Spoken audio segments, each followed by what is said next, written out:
idea is try to be so you fit someone else's narrative. So pleasing someone else can come in many forms. You try to change your looks. You try to use a lot of makeup. You fake your photos, your videos. You edit them to look better. You change the way you talk. All these kind of things, but it has a huge drawback that in your personal life, it might work in the professional life. Like, for example, if you're an actor, but in your personal life, you're actually losing yourself and you cannot make a strong position, strong stance to who you truly are. Because you don't even know anymore who you truly are. And the interesting thing is that online, there will be as many people that they like you, there will be as much people that hate you, and you will have absolutely zero control over that. So my advice is, rather than be unapologetically yourself, but with full force, full creativity. Of course, the only place where you need to balance that, where you need to be careful, is if it's legally or socially absolutely unacceptable. So, for example, if you are, a Nazi, for example, you wouldn't want to blur that out into the whole world. Ideally, you would stop to be one. I'm just saying. Okay, so basically, the best thing is to be from the heart, true, authentic being, be creative, put out your shit, send it out into the world, do a lot of it. Some people will love you, some people will hate you. You even need the haters because they will give the polarization, they will give the controversy for you to be truly seen and recognized. And so I think the problem is that when you try to please someone, or you please like a crowd of people, then you are actually skewing, you're kind of like changing your true crowd, the people who really like the way you are. And I think one of the things is it costs tremendous amounts of energy. So if you change yourself, if you try to please someone else, you're actually losing tons of energy. And it's a little bit like when Mooji says, the spiritual teacher says, that keeping your persona alive needs tremendous amounts of energy, rather than resting and abiding in pure beingness and pure self costs no energy. That's why also people who are very spiritually awakened or enlightened don't need to sleep so much, because they just rest as whose they are. And the other thing is, of course, that you need to keep the lie alive. So whatever you lie you have spun for your audience, you need to keep that alive. And I always say it's a little bit like a rubber band or an expanding balloon. The more you lie, the more you pretend to be something that you're not, the bigger the tension will be, and the more energy it will take from you to keep that alive. And I think that Sadia Khan really has overextended that rubber band, overextended that balloon, and she cannot keep it alive anymore. So she's being reduced to her true self by, the people that make these videos talking about it. And so I do think that one must be careful to, especially in this day and age, to not spin a narrative, an image, which needs tremendous amount of energy to keep alive. And when it's, especially if there's so much dirt below it, once it unravels, it just becomes really ugly. And I'm seeing that a lot of videos are starting to pop up. And the thing is that unless you confront it directly, there's no way to get rid of it, because the more she will try to ignore it, the more people will make videos about it. And and it will just get worse and worse and worse and worse. And then she'll have like, for every video that she posts, she will have 5 videos, talking about, negative experiences about her. It's a little bit like the Me Too movement, where, then people that have negative experiences become encouraged to make videos about it as well. So when they read stuff like negative comments that she's been posting below other people's, Instagram, then those people will make screenshots. They will either post something or send it to people who will post it, and so forth. And I think that the character that she's, the persona that she tried to hide from everyone else, I think is so ugly that it just gives a lot of food for creators and for influencers to post. I mean, there's just so much content that will come from this. And so she will have a very tough time to get out of this, in my opinion. I think she would have to find a way to spin this narrative for her in some positive way. And I think the problem is basically she's a slut. If this audio leak is true, then she's a slut. Okay? And if she's a slut, then she would have to change her image. But that destroys, of course, her current image. But she would have to get into a new kind of image. The thing is, she's not that young anymore, and I don't think anybody would buy that new image into it. You can do that when you're like an OnlyFans creator and you're 20 years old. Then you can probably do that. I don't know how old Sadia Khan is. I think she's maybe 35 to 40 was my guess. That would make it very, very tough. It's basically a PR disaster. It's a real PR disaster. And I think it must be super interesting working for a PR agency and thinking about like when you come into situations like that, like with celebrities, and it's like, what do you do now? Like, what can you do? And if from a spiritual perspective, you have to first solve the underlying problem. I mean, she's probably going to have to move out of Dubai. She's probably... I wonder what, like, her net worth is, in the sense, like, how long could she stay in Dubai, not having clients or something like that. But then, of course, the question is also, can she have clients nonetheless? Do you think she will have clients nonetheless, whatever comes out now? Or maybe people who are her clients, or people who, she reaches, maybe they're not even interested in this kind of like audio leak and other problems, that are surfacing.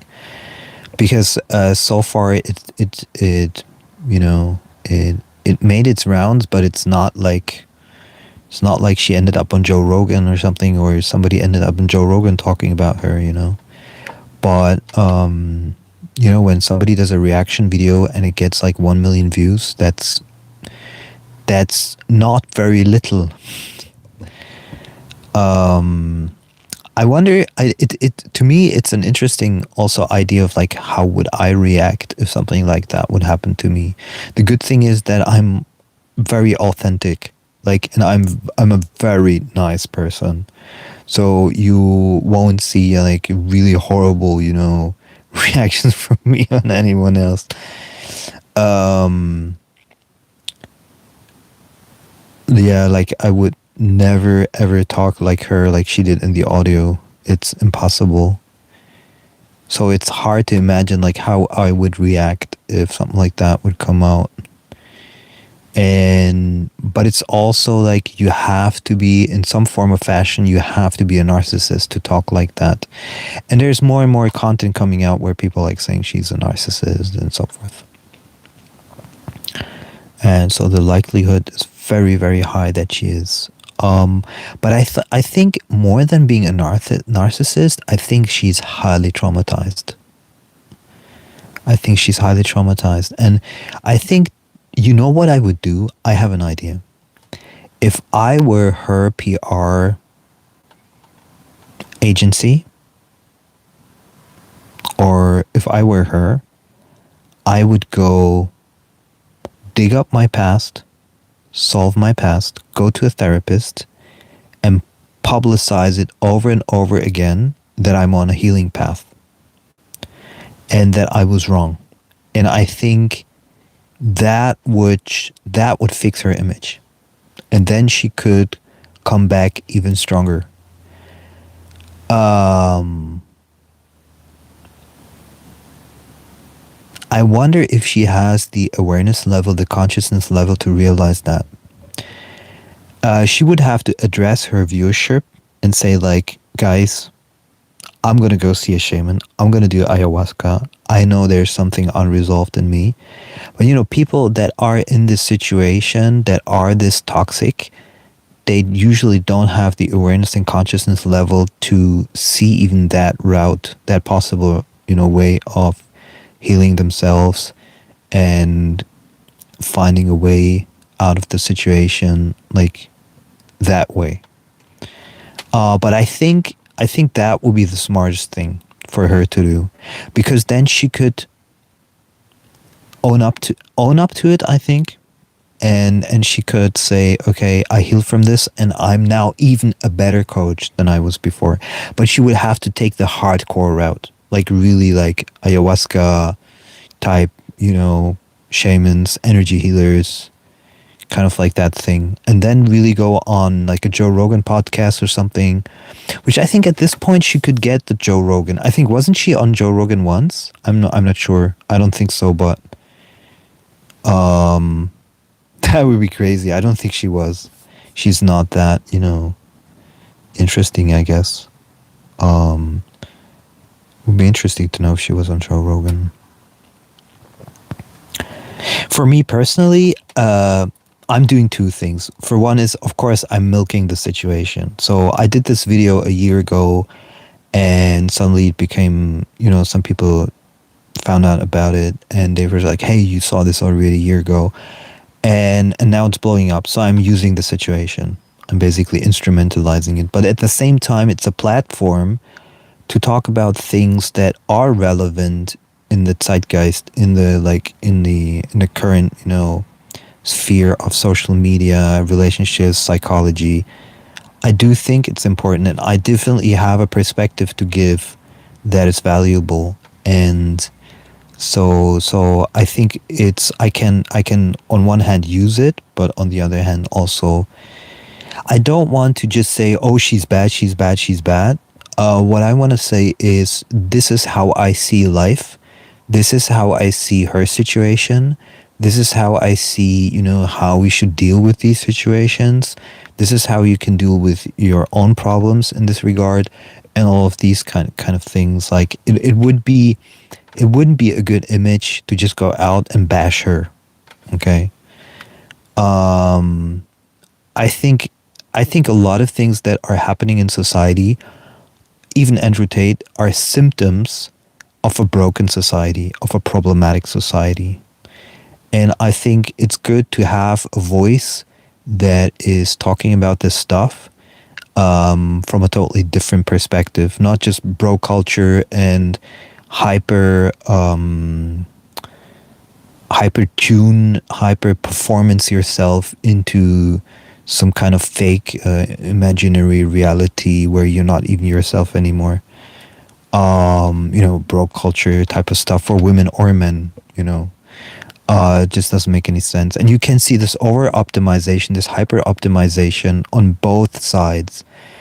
I mean, what Sadia Khan is basically doing, she's hyper-optimizing herself and her image for financial gain, and obviously sexual gain also. And most women do this nowadays that are online actively like this, but men are trying it through the bro culture thing. And in my view, it's not really healthy. It's not helping anyone. And I think they're poisoning a lot of young people in believing that this is the way they should go.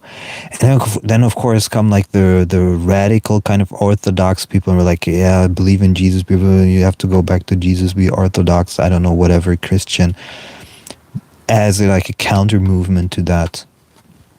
But it's basically all bullshit. You kind of have to find a totally unique, authentic, voice to yourself and learn about, the your own spirituality in order to grow and not be dependent on all this bullshit that people are saying out there.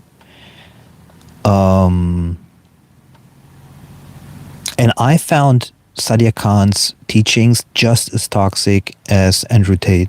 The same thing. It's basically, and I think she took him as an example to do it like. I think she thought of herself like the female Andrew Tate, to be quite honest. But she tried to be like more like, from the women perspective, more like the professional coach, but it's basically below, just like with Andrew Tate, with Sadia Khan, beneath the surface, it's all toxic. It's all toxic. Of course, the narcissist, the good thing about the good thing, the interesting thing about the narcissist is they're the perfect sellers.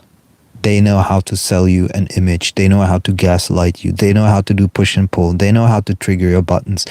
They know all of this stuff. They do it unconsciously. They're not consciously aware of what they're doing. But they know how to do this. And so many people fall for it, not realizing that deep down they're very unhappy people. But the narcissist would never, never, ever tell you that they're unhappy. They just cannot see it. And it's like, it's the same thing with any spiritual experience. If you don't have a certain consciousness level and in which you entered an experience which gives you another perspective, then you will never be able to talk about it. It's just like that analogy with the apple. If you haven't bitten ever in an apple, you don't know how the apple tastes like. And with consciousness and spirituality is the same. Like, unless you know what it is, for example, to come from an only loving place, for example, you cannot, open heart chakra, you cannot talk about it. So if you've been hurt since your childhood by your parents, like Andrew Tate, you don't know what it feels like to be truly loved and to be truly loving. You only know this narcissistic way. So you can never expect anything from them that ever truly makes sense from a healthy standpoint. And the same with Sadia Khan. Now, superficially, she can sell you all kinds of words and spaghetti of words that you believe in because it just sounds nice. But if it doesn't have that authentic truth to it, then it won't even have enough impact, and it eventually, like now, it will just get exposed. Eventually, it will get exposed. So it's important to understand that, and to realize that all of these people are, in a sense, battling and dealing with their own karma. None of them are free from their own karma. But they are pretending that they are, and so they sell you a solution, but they're all within the confines of their own karma. And that's it for now. So see you soon.